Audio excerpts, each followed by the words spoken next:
വ്യാപാര അനിശ്ചിതത്വങ്ങൾ വർദ്ധിച്ചു വരുന്ന സാഹചര്യത്തിൽ 2026 മാർച്ച് അവസാനിക്കുന്ന സാമ്പത്തിക വർഷത്തിൽ ഇന്ത്യയുടെ സമ്പദ് വ്യവസ്ഥ 7.4% വളർച്ച കൈവരിക്കുമെന്ന് പ്രവചനങ്ങൾ.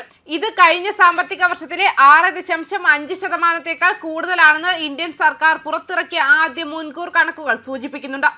രാജ്യം ഏത് സാഹചര്യങ്ങളിലും സാമ്പത്തികമായി വളർച്ച കൈവരിക്കാനുള്ള നടപടികൾ സ്വീകരിക്കുകയും അതിനുവേണ്ട നടപടികൾ സ്വീകരിക്കുകയും ചെയ്യുന്നുണ്ട്.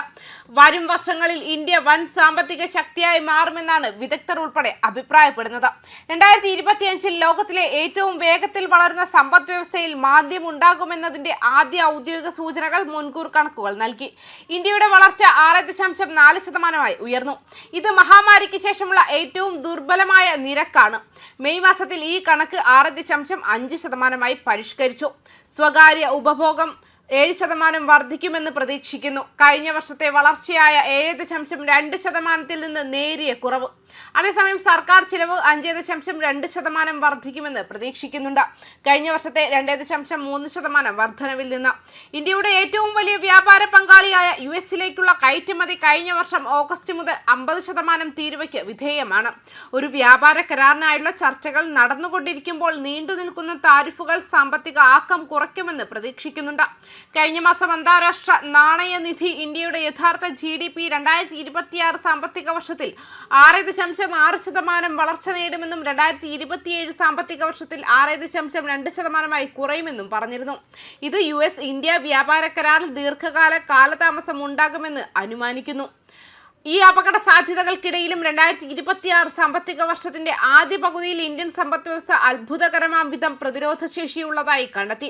ജൂൺ പാദത്തിൽ 7.8%-വും സെപ്റ്റംബറിൽ അവസാനിച്ച 3 മാസങ്ങളിൽ 8.2% എന്ന നിലയിൽ പ്രതീക്ഷിച്ചതിലും വേഗത്തിൽ വളർന്നു. വിലക്കയറ്റം ലഘൂകരിക്കുമെന്ന് ചൂണ്ടിക്കാട്ടി ഇന്ത്യയുടെ കേന്ദ്ര ബാങ്ക് കഴിഞ്ഞ മാസം 2026 സാമ്പത്തിക വർഷത്തെ യഥാർത്ഥ GDP വളർച്ച നേരത്തെ കണക്കാക്കിയിരുന്ന 6.8%-ൽ നിന്ന് 7.3%-മായി പരിഷ്കരിച്ചു. ഈ സാമ്പത്തിക വർഷത്തേക്കുള്ള ഉപഭോക്തൃ വിലക്കയറ്റം സംബന്ധിച്ച പ്രവചനം 2.6%-ൽ നിന്നും 2.0%-മായി റിസർവ് ബാങ്ക് കുറച്ചു. ചില പ്രധാന സാമ്പത്തിക സൂചകങ്ങളിലെ ബലഹീനത ചൂണ്ടിക്കാണിച്ചിട്ടും പോളിസി നിരക്ക് 25 ബേസിസ് പോയിന്റുകൾ കുറച്ച് 5.25%-ആക്കാൻ ഇത് കേന്ദ്ര ബാങ്കിന് അവസരം നൽകി. കൂടാതെ 2011-12 GDP അടിസ്ഥാനം ഉപയോഗിക്കുന്ന അവസാന വർഷമായിരിക്കും 2025-26 സാമ്പത്തിക വർഷം. പുതുക്കിയ ദേശീയ അക്കൗണ്ട്സ് പരമ്പര 2026 ഫെബ്രുവരിയിൽ പുറത്തിറക്കാൻ ഷെഡ്യൂൾ ചെയ്തിട്ടുണ്ട്. ഈ പരിവർത്തനത്തെ തുടർന്ന് വളർച്ചാ പ്രവണതകളിൽ കാര്യമായ മാറ്റങ്ങൾ സാമ്പത്തിക വിദഗ്ധർ പ്രതീക്ഷിക്കുന്നില്ല.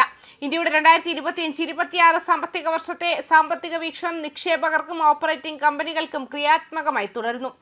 ശക്തമായ ആഭ്യന്തര ആവശ്യം, സുസ്ഥിരമായ മൂലധന നിക്ഷേപം, നയ തുടർച്ച എന്നിവ വികാസം, പ്രാദേശികവൽക്കരണം, ദീർഘകാല വിപണി സ്ഥാനം എന്നിവയ്ക്ക് അനുകൂലമായ അന്തരീക്ഷം നൽകുന്നു. ബിസിനസ്സുകളെ സംബന്ധിച്ചിടത്തോളം സേവനാധിഷ്ഠിത വളർച്ച, ഉൽപാദന വികസനം, അടിസ്ഥാന സൗകര്യ വികസനം, ആഭ്യന്തര ഉപഭോഗം എന്നിവയുമായി തന്ത്രങ്ങൾ വിന്യസിക്കുന്നതിലാണ് പ്രധാന അവസരം. അതേസമയം ആഗോള അസ്ഥിരതയും നയപരിവർത്തനങ്ങളും കൈകാര്യം ചെയ്യുന്നതിന് വഴക്കം വളർത്തിയെടുക്കുക എന്നതാണ്. ന്യൂസ് ഡെസ്ക് കർമ്മ ന്യൂസ്.